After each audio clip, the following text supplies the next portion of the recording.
Hi, my name is Dana Albalau. I'm a professional makeup artist and hairstylist from Russia, and I also do a little bit of photography. So welcome to the third part of creating some new pan things, I don't know, recreating, redoing some stuff to feel more comfortable while using it. In the previous two parts, we created our custom set of powders. We also repressed some eyeshadows, and right now we will be pressing loose pigments. I'm not the biggest professional in pressing loose pigments, but I've watched a couple of videos and I also pressed 5 of these loose pigments and they work pretty nice.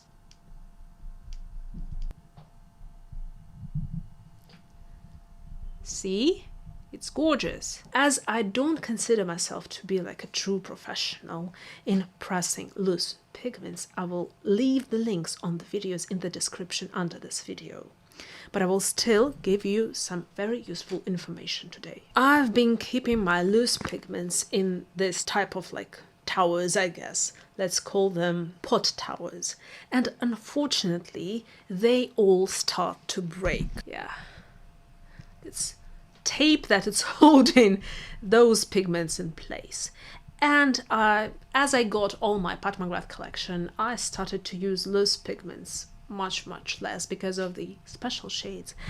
And I decided that I want to press some of my loose pigments that I really enjoyed and I wish I was using. And also I want to get rid of these towers because they are basically breaking. So I'm going to put all these pigments back into their like original pots. Today I would like to press 2 pigments. The first one is the MAC Blue Brown and the second one is the number 119 by Inglot. This one is a very nice bridal pigment. I really enjoy using it. If you watched the video where I was repressing the eyeshadows, we had first to mill them into dust and I used these little tools for that. But as these pigments are loose, we won't have to do it, so it will all go much faster.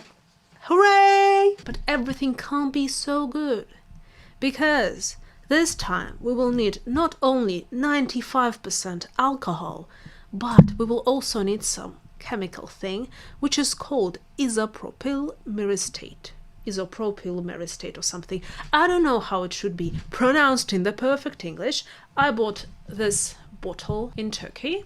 This thing will help to stick all the particles together. Well, let's start pressing the pigments. As I want to empty my jars, this tower jars, I will first take the blue-brown pigment from here, okay? Depending on the size of the pan, on the amount of pigment, you will need less or more isopropyl myristate thing. I feel that right now this pan, like if we are going to make it 100% full, will require about maybe 7 drops of isopropyl myristate max. I will do 5 because I'm not planning to make it 100% full.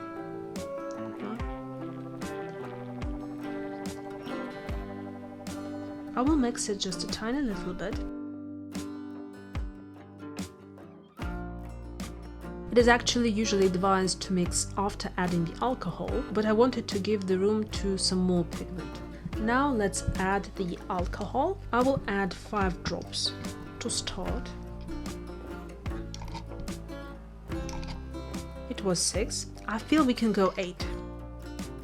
Now let's mix it all together.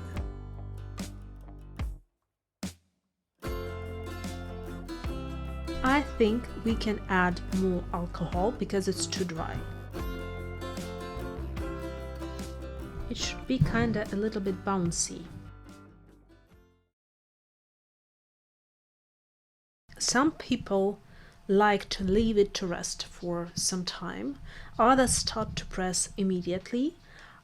I'll start press immediately, okay? Also, people advise to let the first paper towel like piece to stay on it till the refill becomes fully dry. So this layer will stay on till we decide that the pigment is dry. We press it press the dampness out.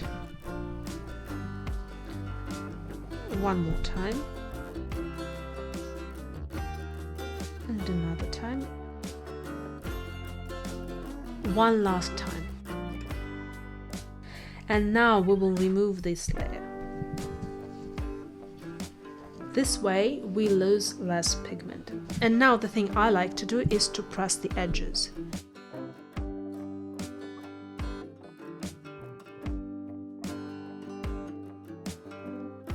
I know it's not the best looking eyeshadow right now, but I still think it looks pretty nice. Yeah, I could have put much more pigment in there.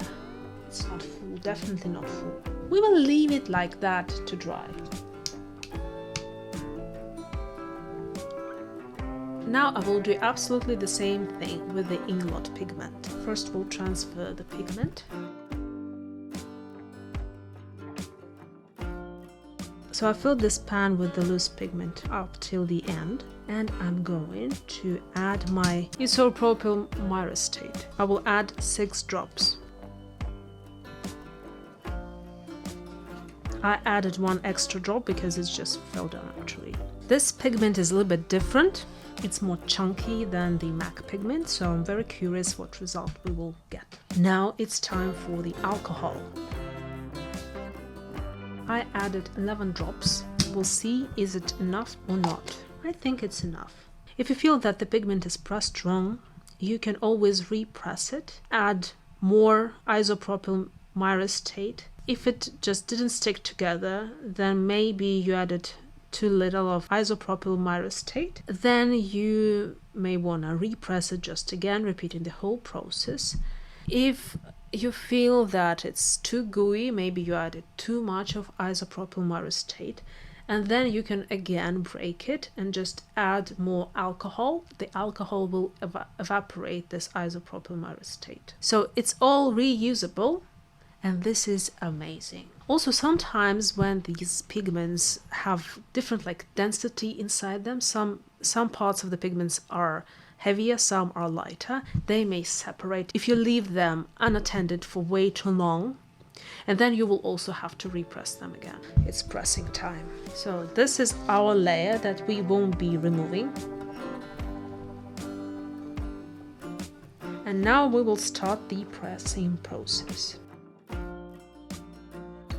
If you have something to fit in this refill, it will be much better, of course, but I don't have, so we are working with what we have. Okay, one more layer, still damp, one more time, and one last time for good luck. Okay, we're looking good. Let's press the edges.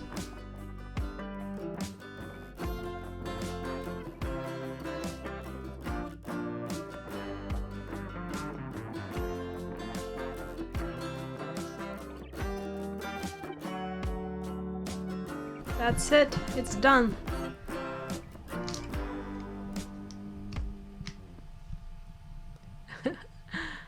I feel that we have quite some achievements today. So we repressed powders, we repressed shadows like eyeshadows, or we turned highlighters into eyeshadows, and we pressed loose pigments. I think it's amazing. I'm really happy how it all turned out. I'm very pleased. I really hope I will use these colors in the future. So thank you very much for watching, and bye bye.